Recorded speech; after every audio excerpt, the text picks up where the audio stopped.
ربي زدنا علما نافعا ووفقنا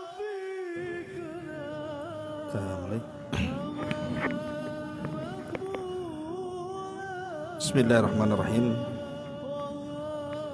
Warahmatullahi wabarakatuh.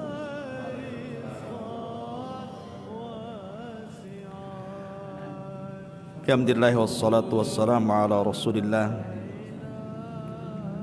wa ala alihi wa sahbihi wa mawalah wa la hawla wa la quwata illa billahi wa ba'du. Alhamdulillah, di malam ini kembali kita bisa duduk untuk bertalabul ilmi di Masjid Al-Fajri, Jodoh, Batam. Salawat dan juga salam kita haturkan kepada Rasul kita Nabi besar Muhammad sallallahu alaihi wa ala alihi wasallam. Ma'asyiral muslimin wal muslimat rahimani wa rahimakumullah. Pembahasan di malam hari ini masih seputar rumah tangga.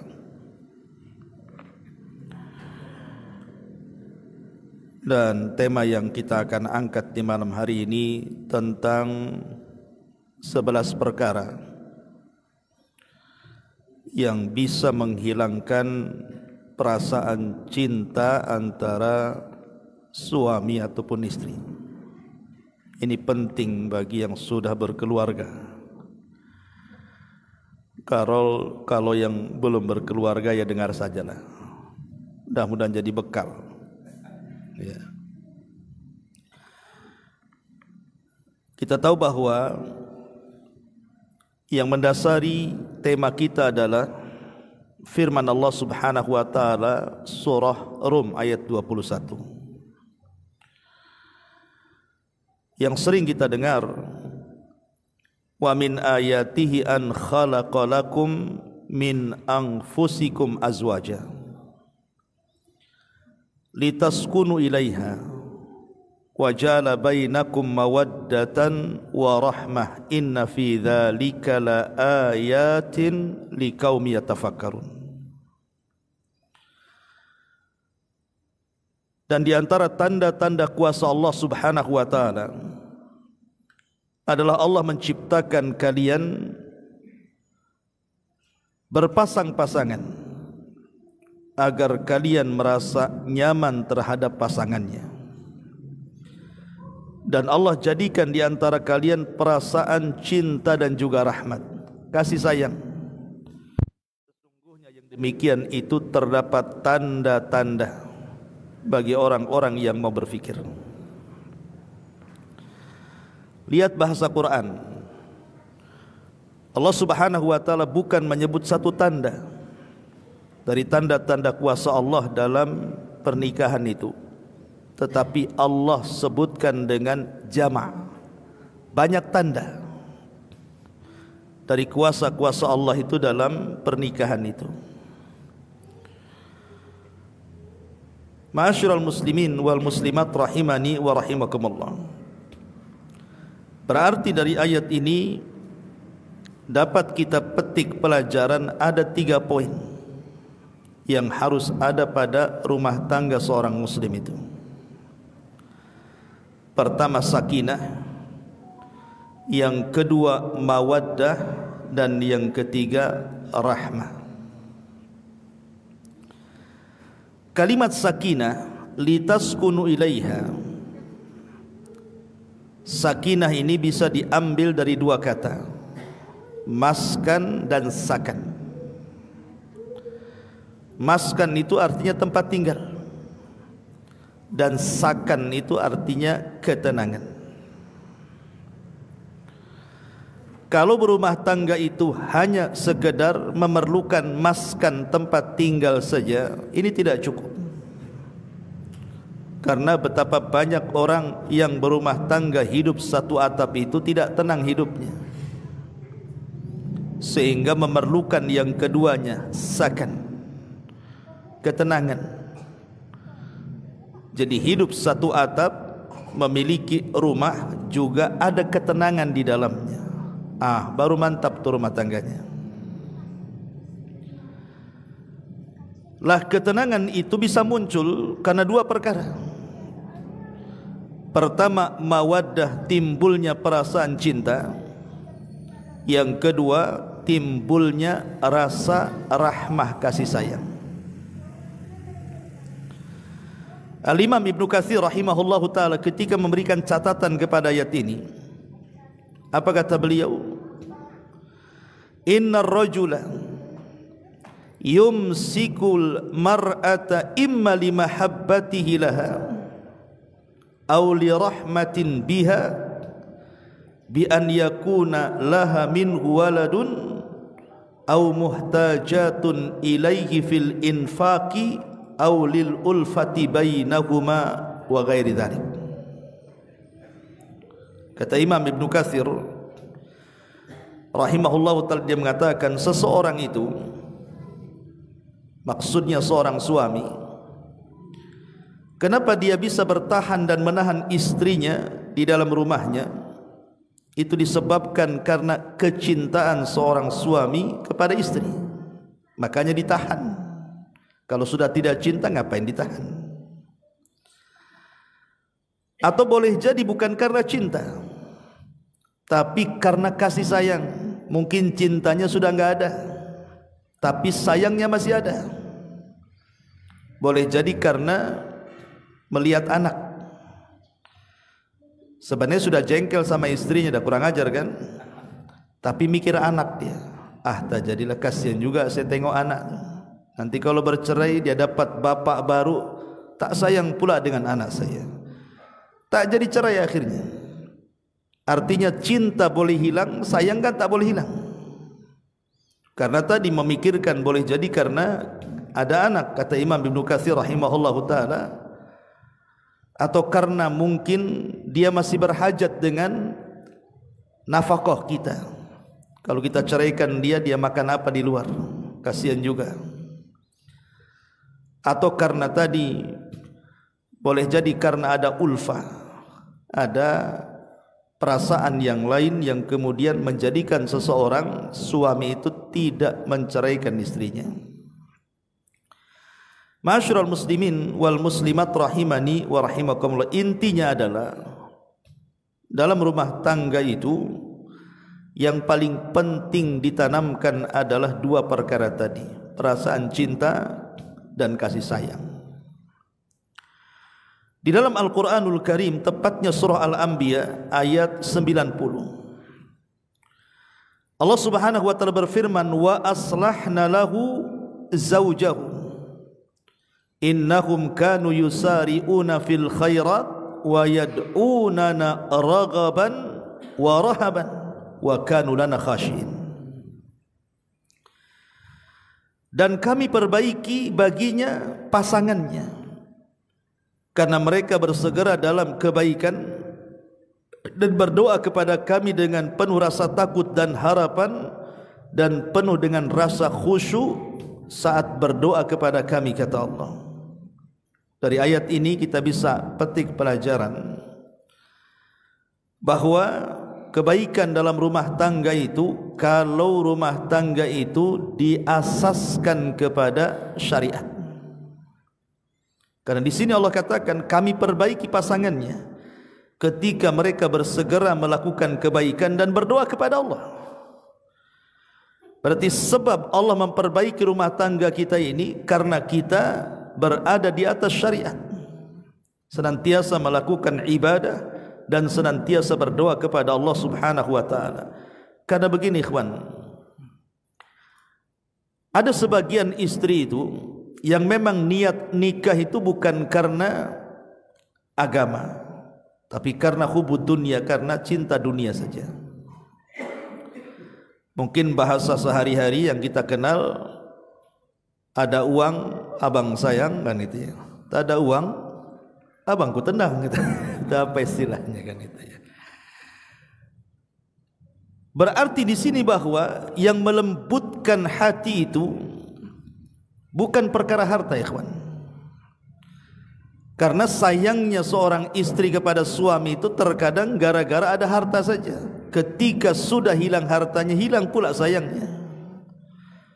Makanya kenapa Allah Subhanahu wa taala berfirman, "Lau anfaqta ma fil ardi jami'an ma allafta baina qulubihim." Kalau engkau menginfakkan seluruh harta satu dunia ini, engkau tidak bisa melembutkan hati manusia. Lalu siapa yang melembutkan hati manusia itu? Maka Allah Subhanahu wa taala mengatakan, "Walakinallaha allafa bainahum." Allah lah yang melembutkan hati mereka. Dengan cara apa? Ya tadi, dasar rumah tangga kita ini di atas syariat Islam. Maka dengan sebab itu Allah akan berikan kelembutan yang melahirkan kecintaan dan kasih sayang tadi. Ada 11 perkara, inilah pembahasan kita, yang terkadang perasaan cinta itu akan tercabut sampai ke akar-akarnya dalam rumah tangga itu. Maka perhatikan 11 perkara jangan ada pada rumah tangga kita. Kalau ada 11 perkara ini, hilanglah cinta keduanya dan berakhir pasti dengan perceraian. Yang pertama, al-ghiratu syadidah. Al-ghiratu asyadidatu, cemburu yang berlebihan. Ali radhiyallahu anhu mengatakan, la tukthiru al-ghairata ala ahlik fatarmi bis-su'i min ajlika. Ammal ghairatu fi mahalliha wa ammal ghairatu fi mahalliha fala budda minha wa hiya mahmudah. Kata Ali radhiyallahu an, jangan memperbanyak cemburu terhadap keluargamu, karena cemburu itu bisa saja mengakibatkan buruk sangka. Adapun cemburu yang diletakkan pada tempatnya, kata Ali, terkadang diharuskan, bahkan terkadang terpuji, karena cemburu itu luapan dari kasih sayang dan cinta pasangan. Tapi kalau sudah berlebihan, itu jadi masalah. Karena istri si Nabi SAW juga cemburu. Satu hari Nabi SAW sedang berada di giliran Aisyah Ummul Mukminin radhiyallahu anha. Tiba-tiba kemudian dihantar makanan oleh istri yang lainnya. Sebenarnya kan tidak ada masalah secara hukum. Pamannya antum punya istri 2. Kok diam saja enggak amin? Amin lah. Ya. Umpamanya antum punya istri 2. Istri yang pertama mengirim makanan ke istri yang kedua, sementara suami giliran istri yang kedua atau sebaliknya, secara syariat tidak ada masalah. Tapi terkadang timbul kecemburuan. Lah Aisyah Ummul Mukminin radhiyallahu anha ini cemburu. Rupanya piring yang berisi makanan itu dipecahkan dia di hadapan Rasul dan para sahabatnya. Seolah-olah Aisyah mengatakan, ini kan giliran saya, kenapa istri yang lain ngantar makanan pula, kan itu. Tetapi Nabi SAW tidak langsung berburuk sangka kepada Aisyah. Nabi hanya mengatakan, gharat ummukum, ibu kalian sedang cemburu, biarkan saja. Tapi setelah para sahabat enggak ada di rumah Rasul, kata Rasul, ganti tuh piring yang aku pecahkan tuh. Sudah diganti. Ya.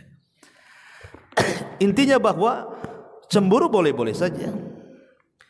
Tetapi cemburu yang menghilangkan perasaan cinta itu kalau sudah berlebihan. Seperti apa cemburu yang berlebihan itu? Cemburu yang menjadikan suami tidak tenang, di mana posisi seorang istri itu merangkap sebagai malaikat raqib dan atid. Dia merangkap jadi malaikat raqib atid itu. Antum kemana saja itu dipantau dia. Tidak boleh sekejap mata itu berpaling dari dia. Kau di mana? Sedang apa? Sama siapa? Ngapain? Di jalan mana? Gang berapa? RT berapa? Semua ditanya. Ya. Nanti datang juga ditanya juga. Kok ada apa ini? Apa ini? Ya. Lihat dompetnya. Takut habis. Nah ini kan kalau seperti ini hilang perasaan suami kan. Antum kalau dipantau nggak akan lama-lama hilang cinta tuh. Begitu juga istri, kalau antum pantau terus itu kurang lebih saja. Jadi kalau sudah sampai cemburu tingkat tinggi seperti ini, saya yakin cinta yang selama ini dipupuk dalam keluarga itu lama-lama hilang. Bahkan boleh jadi hilang sampai ke akar-akarnya. Ini yang pertama. Yang kedua, kasratul ikhtilafat. Banyak percekcokan, banyak masalah, sedikit-sedikit bertengkar. Sedikit-sedikit bertengkar, bermasalah, masalah-masalah sepele jadi besar. Dan ini sering terjadi, terutama anak-anak muda yang baru menikah biasanya, yang belum bisa mengkontrol dirinya dan juga pasangannya. Itu paling banyak terjadi itu, perselisihan-perselisihan itu. Dan tentu sebab perselisihan kan banyak kan gitu ya. Banyak sekali sebab perselisihan dalam rumah tangga itu. Entah masalah ekonomi, entah masalah kesehatan, entah masalah-masalah di luar sana. Boleh jadi mungkin lisannya tidak dijaga, akhirnya kemudian ngomong tersinggung jadi masalah kan gitu. Jadi ketika kemudian banyak berselisih suami istri itu, yang tadinya cinta, saya yakin lama-lama hilang cintanya tuh. Berselisih dalam rumah tangga itu bukan tidak dibolehkan. Nabi juga pernah berselisih dengan istri-istrinya, tetapi kan perselisihan Nabi jadi syariat. Sebab kalau Nabi tidak berselisih, umatnya berselisih ketika mencari solusi, tak ada pula solusinya kan, karena Rasul tidak pernah berselisih. Tapi ketika Rasul pernah berselisih dengan istrinya kemudian memberikan solusi, lah kita yang berselisih sebagai umatnya bisa melihat solusi yang ditawarkan Nabi. Seperti contohnya, Nabi SAW pernah menceraikan istrinya dan tidak rujuk. Ketika salah satu istrinya mengucapkan kalimat yang tidak pantas di hadapan Rasul dan mengatakan a'udzu billahi mink, katanya, aku berlindung kepada Allah dari kamu, katanya. Harusnya berlindung dari setan kan. Ini dari Rasul berlindung. Rasul marah. Maka Rasul mengatakan, kalau begitu pulanglah ke rumah keluargamu. Ini namanya talak gairu sharih namanya. Dalam dunia talak itu kan ada yang jelas mengucapkan saya talak kamu, itu mau main-main sungguh-sungguh jatuh tuh. Ada yang tidak jelas dengan mengatakan sudah pulang kau keluargamu. Ini kalimat talak tapi tidak jelas, sehingga butuh adanya klarifikasi. Jadi seorang istri harus bertanya, apa maksudnya bang? Ya maksudnya kau pulang aja, nah, gitu. Kalau gitu kan belum cerai itu. Tapi kalau ditanya apa maksudnya? Maksudnya pisahlah, masa tak paham. Itu cerai namanya. Kan sudah mengungkapkan maksudnya. Tapi jangan ditanya waktu marah. Kalau ditanya waktu marah pasti cerai itu. Waktu marah-marahnya, bang, kenapa abang nyuruh saya pulang? Ya karena aku nggak suka, aku ceraikan kamu. Itu lagi marah tuh. Tapi kalau sudah reda marahnya, tanyalah, bang, kemarin kok aku disuruh pulang nih, apa maksudnya bang? Oh enggak, biar kau pulang kampung aja. Kan gitu kan. Akhirnya kan tak cerai kan. Nah, gitu maksudnya kan. Kalau cerai ghairu sharih ini tidak jelas, maka itu perlu ada pengungkapan. Lalu Nabi SAW pernah menceraikan istrinya dan tidak rujuk dengan Ibnatul Jaun namanya. Tapi Nabi SAW pun pernah mengancam istrinya diceraikan tapi tak jadi.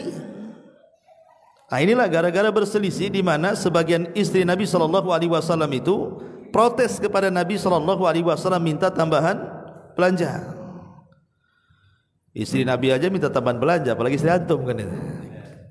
Artinya bahwa Nabi akhirnya bermasalah gara-gara ini kan, karena sudah kemampuan Rasul memberikan nafkah kepada mereka.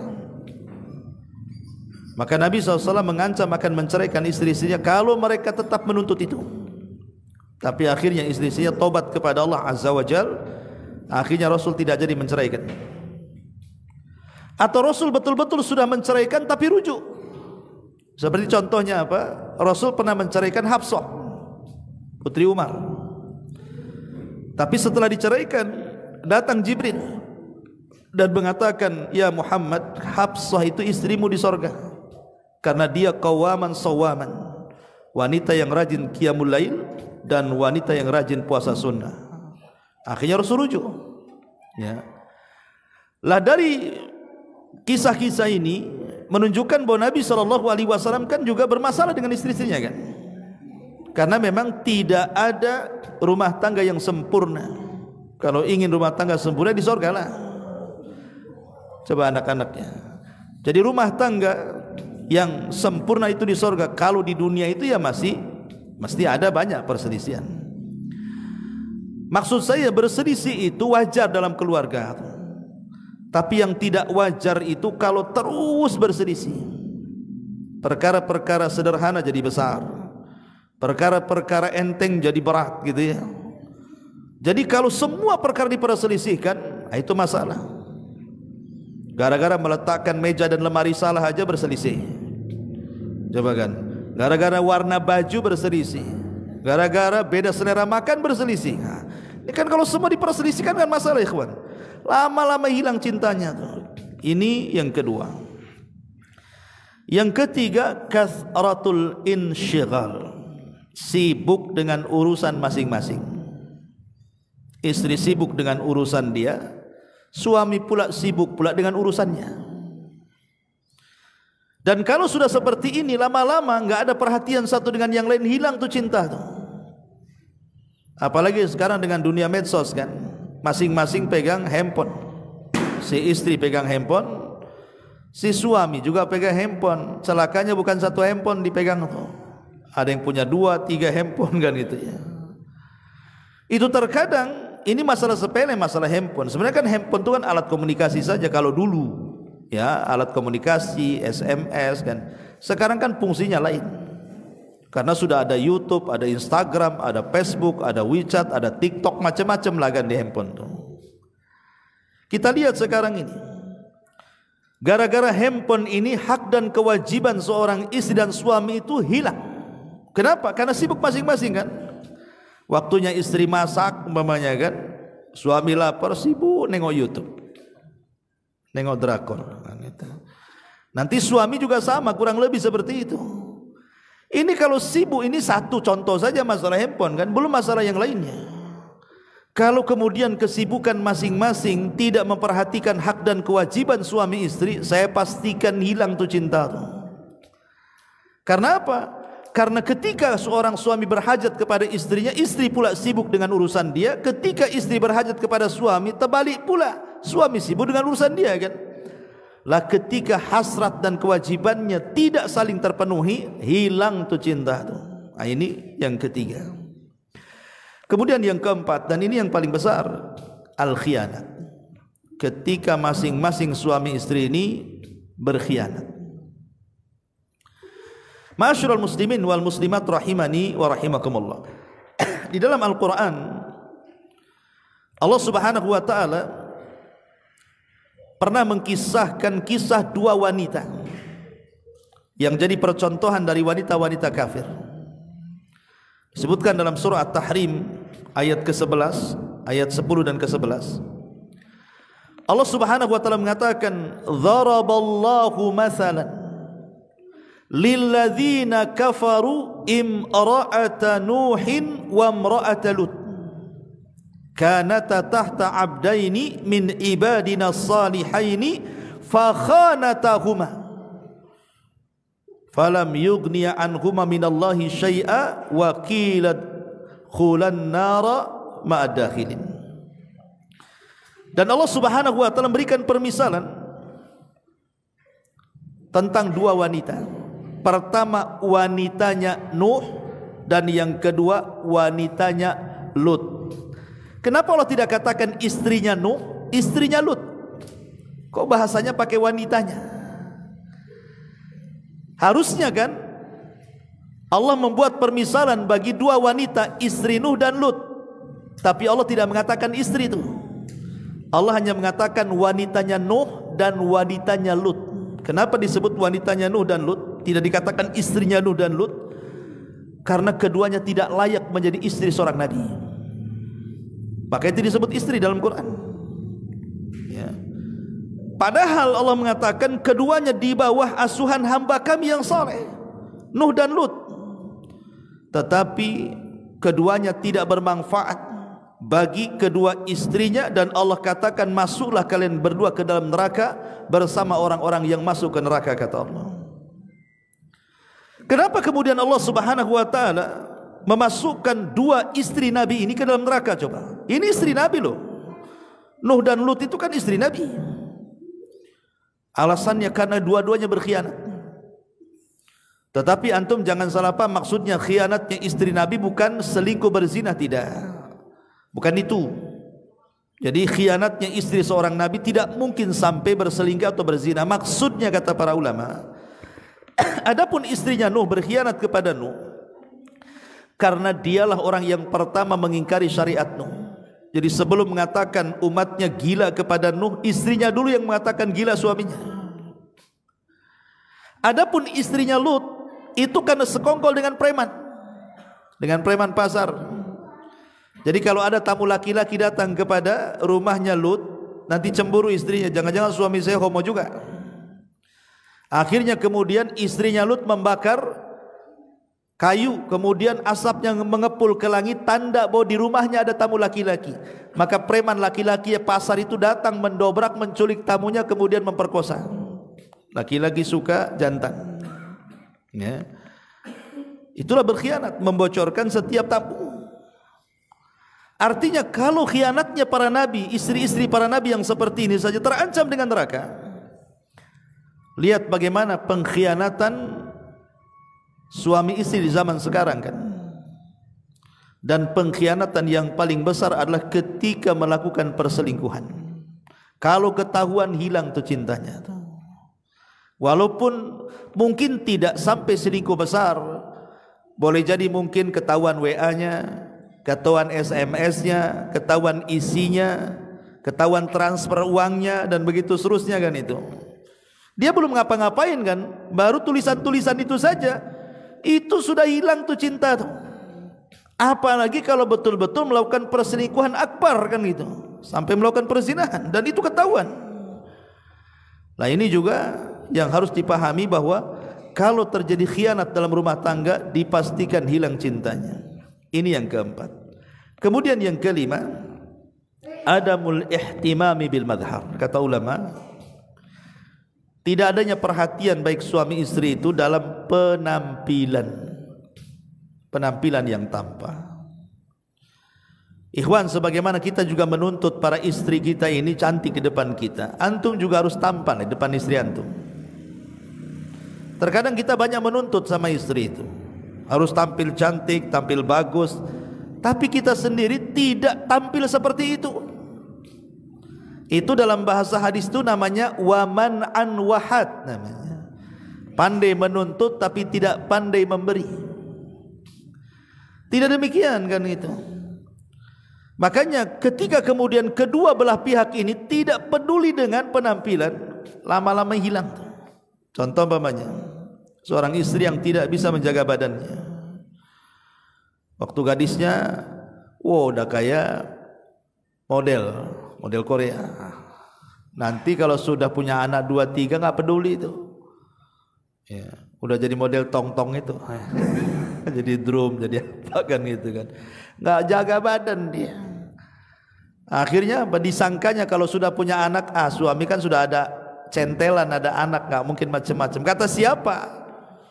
Justru ketika suami makin tua itu datang puber kedua tuh, makin lagi dia tua-tua keladi itu. Makin tua jadi dia kan gitu ya.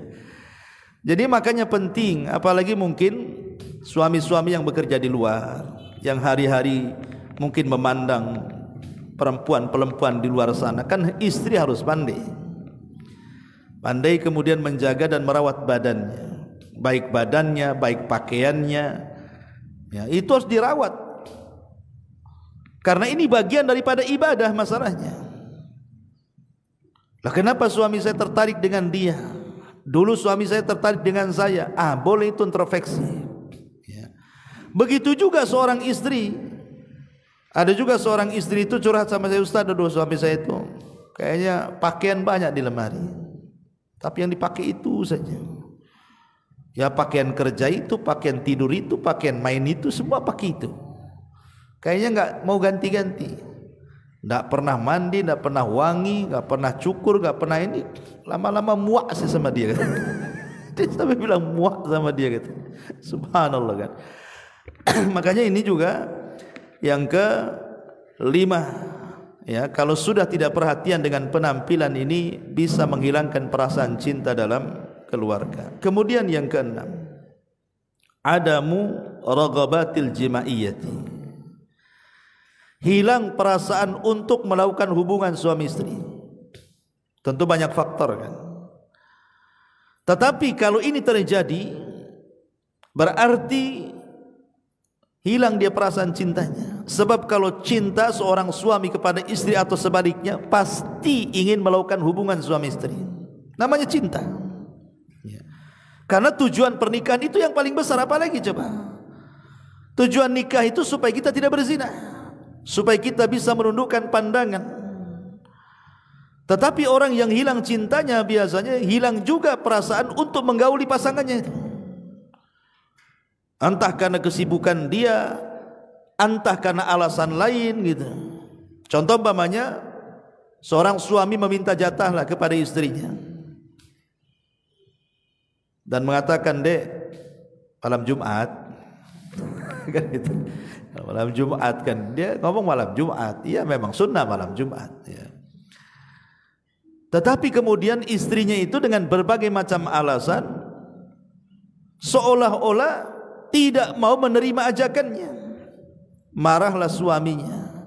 Maka Nabi SAW mengatakan, "Idza da'a ar-rajulu imra'atahu ila firashihi fa'abat la'anathal malaikatu hatta tusbiha." Apabila seorang suami mengajak istrinya untuk melakukan hubungan, tiba-tiba ditolaknya, marah suami, maka malaikat akan melaknat sang istri sampai subuh. Dan antum sebagai laki-laki kalau selalu ditolak, pasti antum hilang harga dirinya kan. Lama-lama apa ini aku seorang suami ini. Bahkan banyak kejadian, ada seorang istri yang minta jatah, seorang suami minta jatah kepada istri, ditolaknya, dibantai istrinya. Saya lihat baru di YouTube tuh. Ya, diambil pisau ditusuk istrinya. Ketika diinterogasi polisi gara-gara apa? Ya tadi tidak dapat jatah dari istrinya. Saya bayangkan bisa saya dibunuh coba. Itu kan sudah hilang perasaan cintanya. Ya. Artinya bahwa di sini jangan sampai kemudian kalau sudah mulai hilang perasaan untuk menggauli sesama suami istri ini ada masalah dalam keluarga. Pasti ada masalah. Banyak istri-istri juga yang curhat juga. Banyak para suami itu sudah enggak peduli dengan dia. Entah ada orang ketiga, keempat, kelima di luar sana, saya tidak tahu. Tetapi yang jelas bahwa penyebab terbesar hilang perasaan cinta ini karena tidak ada hubungan lagi dalam keluarga dalam hal raghabatul jimaiyati, artinya kebutuhan seksual. Ini yang keenam. Kemudian yang ketujuh, al-kadzib, dusta. Dusta ini paling tidak disukai baik suami ataupun istri. Maksud dusta di sini maksudnya dusta yang besar. Kalau dusta-dusta kecil saja terkadang disyariatkan di dalam Islam dalam hubungan keluarga. Sebab kalau tidak berdusta tidak asik rumah tangga. Contoh istri masak tak enak dibilang enak, kan asik tuh. Enak bang, rasa Padang katanya. Padahal rasa tidak jelas, belakang Padang. Jadi umpamanya istri berpenampilan pakai pakaian norak kan itu kan, tapi kita katakan Masya Allah, tidak ada orang paling cantik di rumah ini kecuali engkau. Iya, di rumah itu aja. Maksudnya kan kita ini berdusta, tapi kan dustanya kan dibolehkan di situ. Boleh berdusta dalam keluarga itu. Kalau itu untuk menjalin hubungan erat rumah tangga ya. Tapi yang dimaksud dusta yang menghilangkan cinta ini adalah dusta besar. Terkadang seorang istri berdusta menjadikan suaminya bertengkar dengan orang atau bertengkar dengan keluarganya atau sebaliknya. Bang, itu suami sebelah itu suaminya si Ano tuh. Kenapa? Kalau saya pulang dari pasar itu matanya jelalatan nengok aku aja katanya. Ya pertama, ya makanya jangan lewat situ, kita katakan gitu kan. Besok ngomong gitu lagi, marahlah kita. Bisa saja kita labrak orang itu. Kau apakan istri saya kan begitu. Padahal sebenarnya istri ini berdusta. Akhirnya kan bercekcok dengan tetangga kan. Atau mungkin membicarakan keluarganya. Akhirnya kemudian suaminya tersulut emosi, marah sama keluarganya. Gara-gara dustanya istri kan, atau mungkin sebaliknya.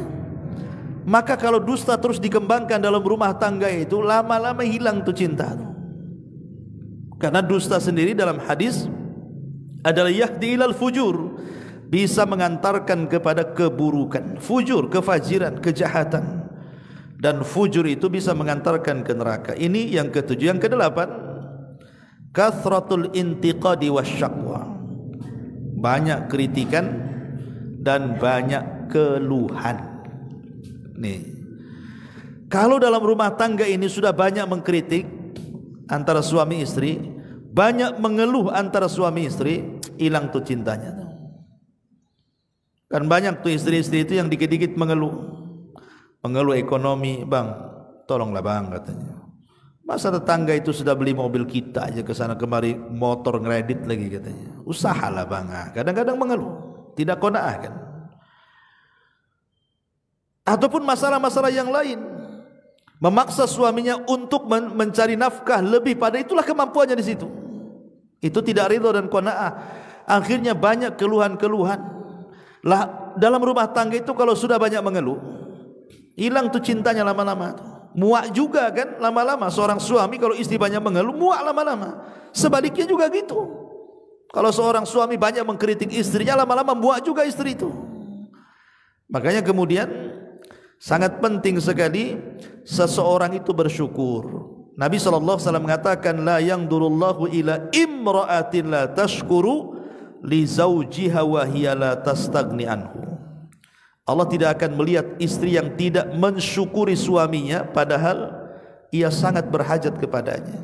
Maka bersyukurlah kepada suami sebagaimana suami juga bersyukur kepada istri, karena malam yashkurin naslam yashkurillah. Siapa yang tidak pandai bersyukur kepada manusia, maka dia tidak dinyatakan bersyukur kepada Allah. Kemudian yang kesembilan, al-ihana, merendahkan.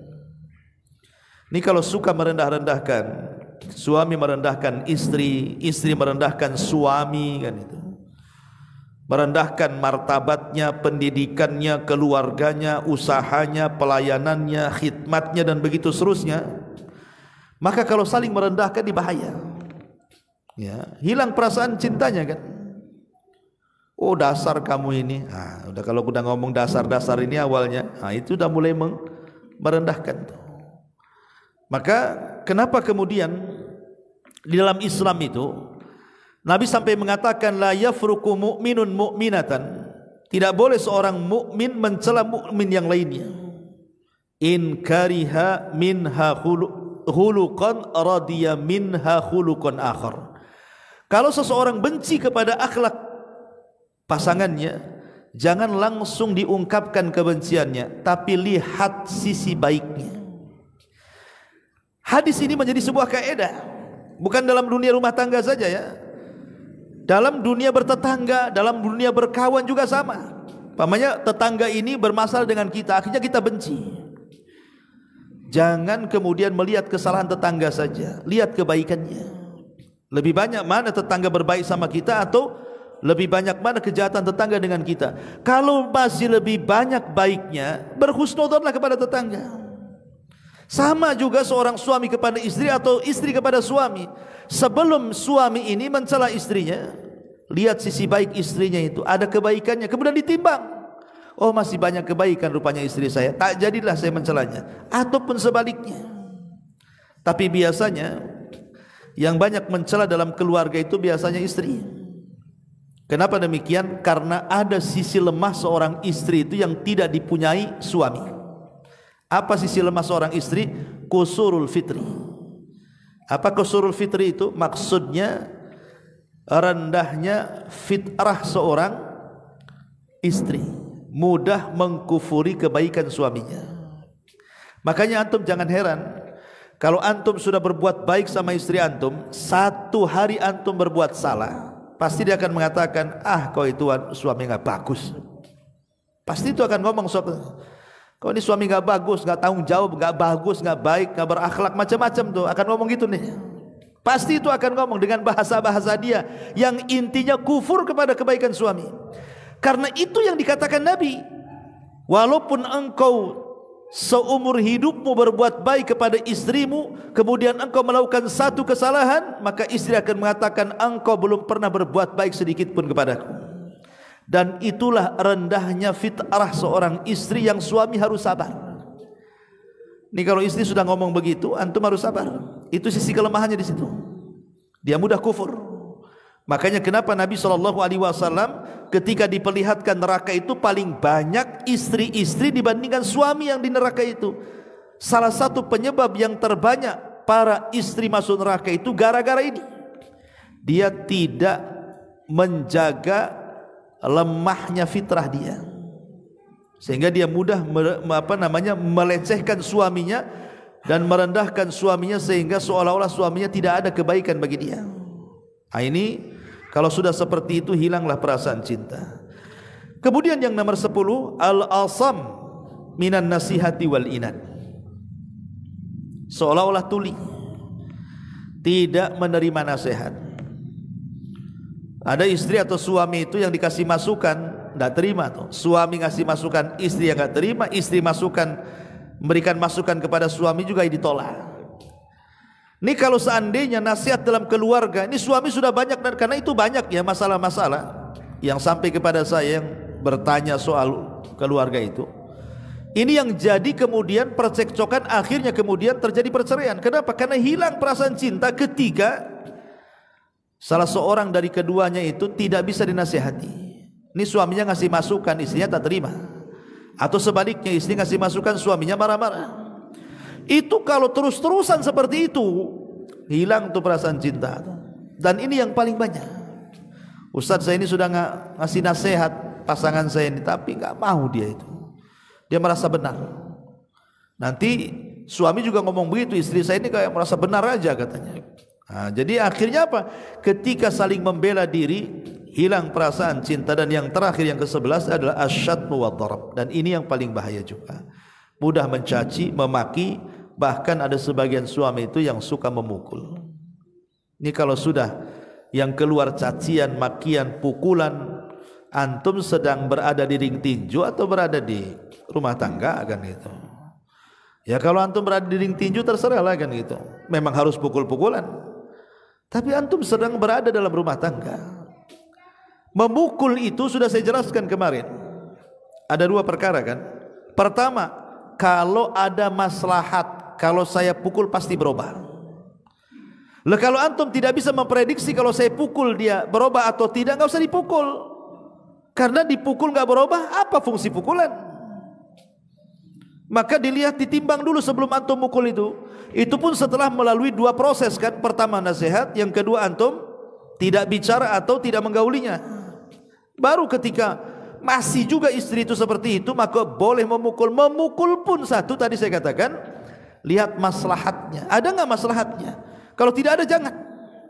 Yang kedua, kalaupun ada maslahatnya, maka satu, jangan memukul di wajah. Karena wajah ini tempat terhormat, nanti istri selalu teringat dengan pukulan antum setiap kali mengaca. Yang kedua, jangan ada bekas dalam pukulan. Sebab bekas itulah yang nanti akan jadi bukti forensik antum masuk penjara KDRT itu. Nanti dipisum, nanti antum dilaporkan kan itu. Tapi kalau nggak ada tanda, nggak ada bekas, apa yang mau dipisum? Dia datang ke rumah sakit, saya dipukul Pak Dokter, dipisum, tak ada bekasnya. Ya, makanya hati-hati kalau ada bekas nih, ini jadi bukti forensik nih. Itu bisa dilaporkan ke ADRT, 5 tahun penjara tuh. Ya. Ma'asyiral muslimin yang dimuliakan Allah Azza wa Jalla, inilah 11 perkara. Ya ini antum tambah sendiri. Artinya banyak sekali perkara-perkara yang menjadikan kemudian hilang perasaan cinta dalam keluarga. Taib ma'asyiral muslimin wal muslimat rahimani wa rahimakumullah. Sebagai tambahan pembahasan kita,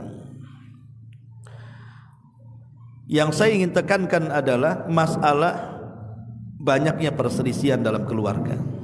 Dan hari ini Masya Allah ya kan, bukti banyaknya perselisihan itu dengan banyaknya orang yang berjubel di pengadilan agama. Coba makin hari tingkat perceraian itu kan makin meningkat. Di kota Batam ini terutama paling banyak. Ya, tingkat perceraian yang luar biasa itu meningkat di Kepri, khususnya di kota Batam ini. Kenapa coba? Ya karena banyaknya perselisihan tadi dalam keluarga. Ya persoalannya masing-masing tentunya kan. Tetapi saya ingin mengulas kembali apa yang sudah saya jelaskan dulu, bahwa seseorang ketika berumah tangga itu saya yakin tidak mungkin, tidak pasti terjerumus kepada perselisihan. Tak mungkin. Makanya sering saya istilahkan, rumah tangga yang tidak ada perselisihan itu hanya ada di sinetron Korea atau di sorga. Kalau bukan sinetron pasti ada berselisih. Kalau settingan dialah. Buat sinetron tidak ada perselisihan dari awal main film sampai terakhir. Nah, itu ada di sinetron saja, ya. Ada di film saja kan. Tapi dalam dunia nyata tidak mungkin, pasti ada berselisih. Tetapi bagaimanapun setiap perselisihan itu pasti ada solusi kan. Lah inilah solusi yang kita akan tawarkan. Macam mana caranya ketika seseorang itu melakukan atau terjerumus kepada perselisihan suami istri. Jangan sampai kemudian perselisihan ini mengakibatkan retaknya rumah tangga. Pertama, hindarkan fikratut tolak.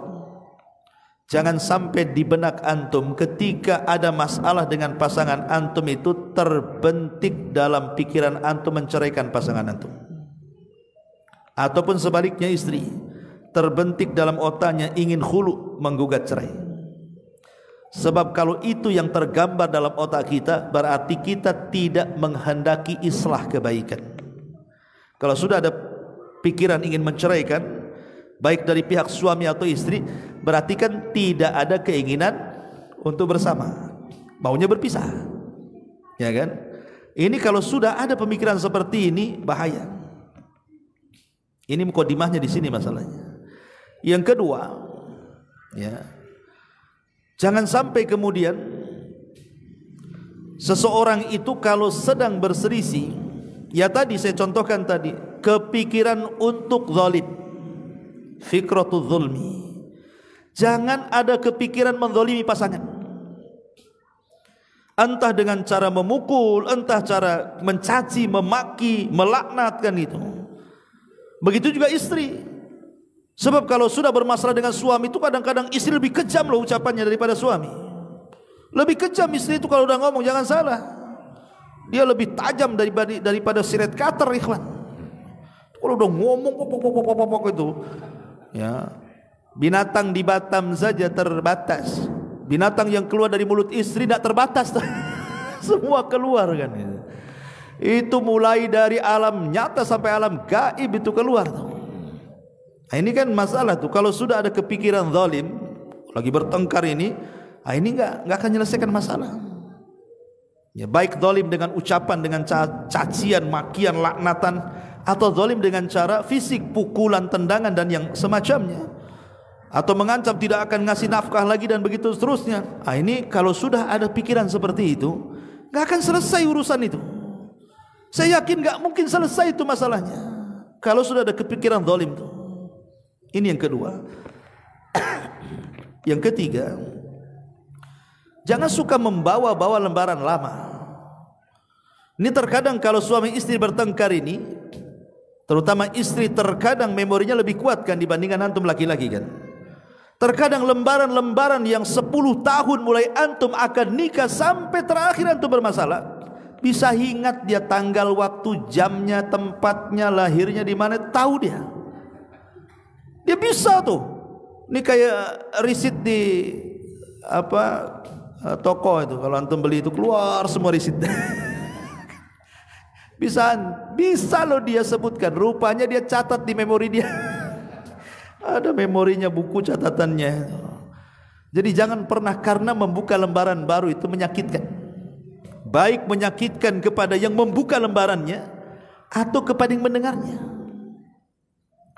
Kalau kita bermasalah satu masalah, udah itu aja, selesaikan masalah yang sedang berlaku itu. Tidak perlu masalah yang lalu-lalu itu dikemukakan lagi. Ya. Karena kalau seandainya dibongkar lagi lembaran lama itu sangat menyakitkan, baik yang membongkarnya atau yang mendengarkannya. Maka itu pentingnya, sebab sudahlah dosa-dosa yang lalu itu dikubur. Bukankah Rasul yang mengatakan, kullu ummatin mu'afan illal mujahir. Setiap umatku dimaafkan dosanya kecuali yang mujahir. Ketika ditanya siapa mujahirin itu ya Rasulullah, mujahirin itu orang yang aibnya sudah ditutup oleh Allah, dia bongkar lagi. Jadi membongkar aib itu tidak boleh. Membongkar dosa-dosa yang silam itu tidak boleh. Yang sekarang aja lah kita hadapi kan itu. Maka ini juga yang ketiga, jangan suka membawa-bawa lembaran baru. Kemudian yang keempat, janganlah perselisihan itu dibawa keluar rumah. Cukuplah dalam rumah saja. Jangan dibawa keluar rumah. Karena ada kemudian suami istri kalau berselisih dia bawa-bawa keluar tuh. Yang istri ngadu pada keluarganya, yang suami ngadu pada keluarganya, peranglah Israel Palestina tuh. Ya. Akhirnya kan perang dua keluarga jadinya kan. Karena saya yakin masing-masing keluarga tidak semua berakal, ada juga tidak berakal. Akhirnya apa? Membela pihak masing-masing. Kalau sudah membela pihak masing-masing, bukan cari solusi itu namanya, cari perang. Makanya jangan terbentik kalau ada masalah, selesaikan berdua dulu. Cari benang kusutnya di mana kan itu. Udah ada kusut kali Ustaz, tak bisa juga diambil tuh yang kusut-kusut. Udah kusut kali umpamanya kan.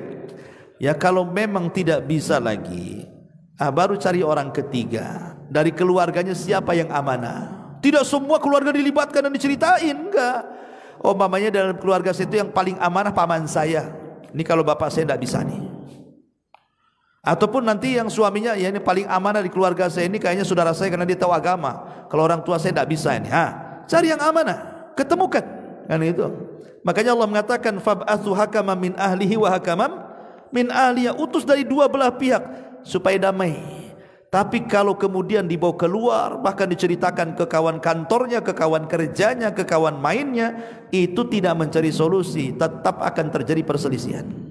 Maka jangan mengeluarkan perselisihan rumah tangga keluar rumah. Atau yang kelima, jangan suka mendoakan yang buruk saat berselisih. Mati aja kau bang katanya. Wow, langsung main mati. Ya. Nanti istrinya juga ngutuk istrinya. Mudah-mudahan habis ku cerai, gak laku kau nanti. Jadi masing-masing melaknat, masing-masing mendoakan buruk. Itu tidak boleh. Ya, bagaimanapun Nabi yang mengatakan la tad'u ala anfusikum wa la tad'u ala auladikum wa la tad'u ala amwalikum la tuwafiqu minallahi sa'atan yus'alu fiha ata'an fayastajibu lakum. Allah Rasul mengatakan jangan kalian berdoa buruk atas diri kalian. Jangan berdoa buruk atas anak-anak kalian, atas pasangan-pasangan kalian, atas harta benda kalian. Karena boleh jadi ketika berdoa kok mencocoki waktu ijabahnya doa akhirnya dikabulkan. Maka jangan suka seperti itu. Kemudian yang keenam, kalaupun harus berselisih jangan di depan anak-anak. Bagi yang sudah punya anak, karena itu akan mempengaruhi psikologi masalahnya kan. Itu akan ditiru sama anak-anaknya. Bahkan boleh jadi mungkin anak pun akan terlibat dalam pertengkaran orang tua tuh. Ya, jadi kalau berselisih jangan di depan keluarga, jangan di depan anak-anak. Dan jangan bawa-bawa persoalan dukun dalam keluarga.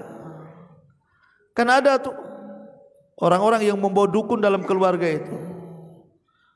Dulu pantas saya sayang sama abang ini, sekarang saya benci. Jangan-jangan abang pelet saya. Nah, bawa dukun kan tuh. Kan kadang seperti itu. Ini 5 tahun saya kena pelet nih suami saya kena. Setelah 5 tahun baru saya tahu saya benci sama suami. Berarti sudah hilang tuh sihirnya katanya. Udah punya rumah, punya anak, bilang disihir pula. Ya. Atau betul-betul bukan bawa-bawa dukun ke rumah, datang pula dia ke dukun. Nah ini kan masalah. Ya, jadi kalau bisa itu jauhi, ataupun saat bertengkar itu jauhi kemaksiatan. Karena kebanyakan orang-orang yang kurang iman, kurang takwa, kalau ada masalah dengan keluarga, pasti dia larinya apa? Maksiat. Bermaksiat kepada Allah Azza wa Jalla. Ini tidak akan menyelesaikan masalah. Ya, bahkan semua perkara-perkara ini boleh jadi bisa menghilangkan bukan hanya perasaan cinta, tapi juga perasaan kasih sayang. Makanya ulama mengatakan bahwa terbentuknya kasih sayang dan cinta dalam keluarga itu sebenarnya kuncinya cuma satu: memberikan hak masing-masing. Suami tahu siapa dia, apa yang harus dipenuhi untuk istrinya. Istri juga tahu siapa dia, apa yang harus dipenuhi untuk suaminya. Kalau masing-masing suami istri itu tahu hak-haknya masing-masing, insya Allah rumah tangga itu akan berjalan itu. Tapi kalau masing-masing mengabaikan haknya, saya yakin itu kandas di tengah jalan tuh. Lalu apa saja hak-haknya? Ya, dengan singkat saja ya. Satu, ini kita bicara soal suami dulu ya. Pertama, baik yang mungkin dianggap remeh ataupun yang sangat beratnya. Mungkin dianggap ringan, seperti seorang suami susah untuk senyum dan bercanda kepada pasangannya. Kan ada tuh suami itu kalau di luar rumah dia bisa tertawa dengan kawan-kawannya. Ya, sampai ke rumah hilang tuh tertawanya, senyumnya pun hilang. Tak ada senyum untuk istrinya. Tapi sama kawan-kawannya dia bisa bukan hanya senyum, tertawa. 1 kilo suara, 1 kilo suara. Nah, ini masalah kan. Yang kedua, duduk bersama pasangannya. Ya, harus banyak duduk dengan istrinya. Antum bisa duduk di warung kopi dengan kawan-kawan berjam-jam. Ya, sudah habis mungkin 5 gayung tuh kopi itu. Nggak pergi-pergi juga antum di situ. Tapi sama keluarga kadang-kadang duduk sebentar. Ya, ini juga masalah. Kemudian juga an yusallim idza dakhal. Biasakan mengucapkan salam kalau masuk rumah. Kan itu keberkahan. Ya. Kemudian juga hormati suami dan keluarga. Hormati istri dan keluarganya. An yahtarima ahlaha, an yahtarimaha wa ahlaha. Hormati dia dan hormati keluarganya. Terutama pengantin baru. Dia hanya peduli sama istrinya, tidak peduli sama keluarganya. Hormati. Kemudian an yar'aha idza marid. Kalau bisa ya istri sedang sakit ya jaga. Karena Utsman bin Affan pun menjaga istrinya ketika Rasul perang Badar kan. Kenapa Utsman tidak ikut terlibat dalam perang Badar? Karena Rasul yang merintahkan dia jaga istrinya ketika sakit. Maka kalau istri sakit ya jaga, minimalnya belikan obat ya, atau antar ke rumah sakit dan begitu seterusnya. Kemudian an yusaidaha idza thaqula ilaiha. Bantu kalau memang dalam perkara-perkara yang tidak bisa dia lakukan. Rumah bocor, jangan pula istri suruh nambal rumah. Naik kau ke atas tuh, seng bocor tuh, pasang spandek sana. Itu bukan tugas istri antum. Ya, itu tugas laki-laki. Antum yang naik marah-marah, ini rumah bocor, kenapa kau tak benerin katanya. Bukan tugas dia. Tugas antum naik suami. Kalau itu bukan tugasnya, jangan antum suruh-suruh dia. Atau mungkin dia sedang hamil, sedang melahirkan, sedang menyusui, ya gantilah tugasnya sementara. Ya, itu juga penting. Kemudian juga an yura'i qusural fitri. Tadi sudah saya jelaskan, perhatikan tentang kurangnya fitrah wanita tadi, sabar kalau dia suka mengingkari kebaikan kita. Kemudian juga an yahfadha wa yush'ira ilaiha bil amni waraha. Berikan keamanan, berikan ketenangan, jangan suka ngancam-ngancam. Ya. Kemudian an yamna'ah idza waqa'ati bil ma'asi. Cegah kalau istri itu bermaksiat. Dia gibah dengan tetangganya, jangan lagi pergi ke situlah. Kok masih bergibah aja di situ. Antum larang dia. Karena itu maksiat besar, dosa besar kan gitu. Jangan antum tanya pula, tadi dari tetangga ngomong apa kamu di sana? Coba ceritakan. Ada yang baru nggak? Nah, ini kan masalah. Ada yang update nggak? Lah ini kan masalah ya kawan. Bukannya dicegah malah antum interogasi. Antum mau dengar pula gibah dia. Nah, kemudian la yamna'uha idza aradat an tadhhaba ila ini. Jangan larang kalau istri kita mau berkunjung kepada keluarganya. Kalau bisa ongkosi antar. Emang kita aja yang punya keluarga, dia juga punya keluarga. Terkadang rindu dengan emaknya, dengan bapaknya, dengan saudaranya, ingin pulang kampung. Ongkosi, ya, biar dia senang. Terkadang mungkin sudah bosan lihat antum. Nah, biarkan dia pulang dulu kan. Nanti pulang balik kan segar lagi. Ya. Kemudian an yahfadha haibataha, jaga karismatiknya. Jangan menghina istri kita depan orang. Itu sama saja dengan meruntuhkan karismanya. Ya. Kemudian an yu'allima dinaha, ajarkan agamanya. Tapi ada masya Allah suami yang bersyukur ya. Dalam agama terkadang ada istrinya lebih cerdas, lebih alimah, lebih pintar agama dibandingkan suaminya. Antum kalau punya istri yang kayak begini bersyukur. Tapi kalau antum lebih pandai, ajarkan istri antum agama yang benar. Kemudian juga an yunfiqa 'alaiha, ya, berikan nafkah seperti yang sudah saya jelaskan. 6 nafkah kemarin yang wajib bagi suami. Kemudian an ya'muru bis salati aw ta'lim, perintahkan mereka salat, ajarkan agama. Perintahkan mereka. Dan itu kan ada kajian tuh, datanglah ke pengajian sana. Supaya kalau kita tidak bisa mengajarkan agama, antar ke pengajian. Sudah antum tidak diajarkan agama, tidak datang ke pengajian, ya bodoh teruslah istri antum jadinya kan. Nah, ini kan masalah. Kemudian juga alla yaghiba lil amali akthar min arba'ati asyhur. Kalau antum mau berangkat kerja jauh, mungkin kerja di kapal, kerja di mana, maka tidak boleh lebih dari 4 bulan. 4 bulan pulang. Kecuali kalau ada kesepakatan. Tapi kalau tidak kesepakatan tidak boleh. Karena di zaman Umar bin Khattab, jadi Umar itu malam-malam keluar, rupanya ada suara ranjang yang bergerak. Rupanya ada seorang wanita sedang bersendirian dalam rumah itu melantunkan syair karena suaminya sedang berangkat perang, dan mengatakan kalau bukan karena takut kepada Allah sudah bergeraklah ranjang ini. Maksudnya sudah selingkuh kan itu. Jadi Umar dengar. Makanya Umar akhirnya membuat sebuah aturan, setiap 4 bulan pasukan diganti. Pulang ke keluarganya ganti. Nanti 4 bulan pulang diganti. Dari sini istimbat hukumnya tidak boleh seorang suami meninggalkan istri lebih daripada 4 bulan kecuali karena hajat dan darurat atau karena sudah ada kesepakatan. Memang kerjanya umpamanya kontraknya 2 tahun, mau diapakan lagi, dan istrinya rela. Kalau istrinya enggak rela jangan. Ya. Dan banyak lagi. Ini hak-hak yang harus ditunaikan seorang suami. Adapun istri, ya taatlah dengan cara yang baik kepada suami. Jangan puasa sunnah kalau suami ada. Karena boleh jadi suami menghendaki dia kan. Ya, Ustaz saya sudah izin semalam sama suami, tapi suami minta pula siang-siang, batalkan. Ya, karena melayani suami wajib. Puasa Senin Kamis di sunnah. Kan logikanya enggak masuk. Ini yang wajib, ini yang sunnah. Kok masih ngengkel aja puasa? Tunggu maghrib lah bang. Aku ini mau sekarang. Kan itu.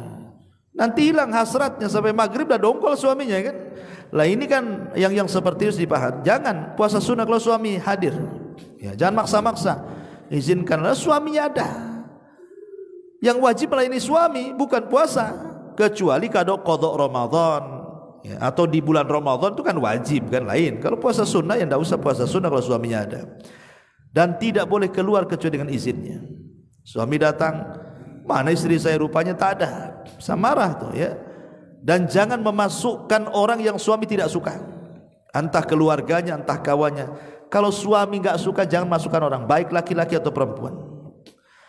Kemudian juga jangan membazirkan harta yang diberikan kepada suami. Jangan, karena ada seorang istri itu kok di zaman sekarang itu asal COD aja. COD, suami stres.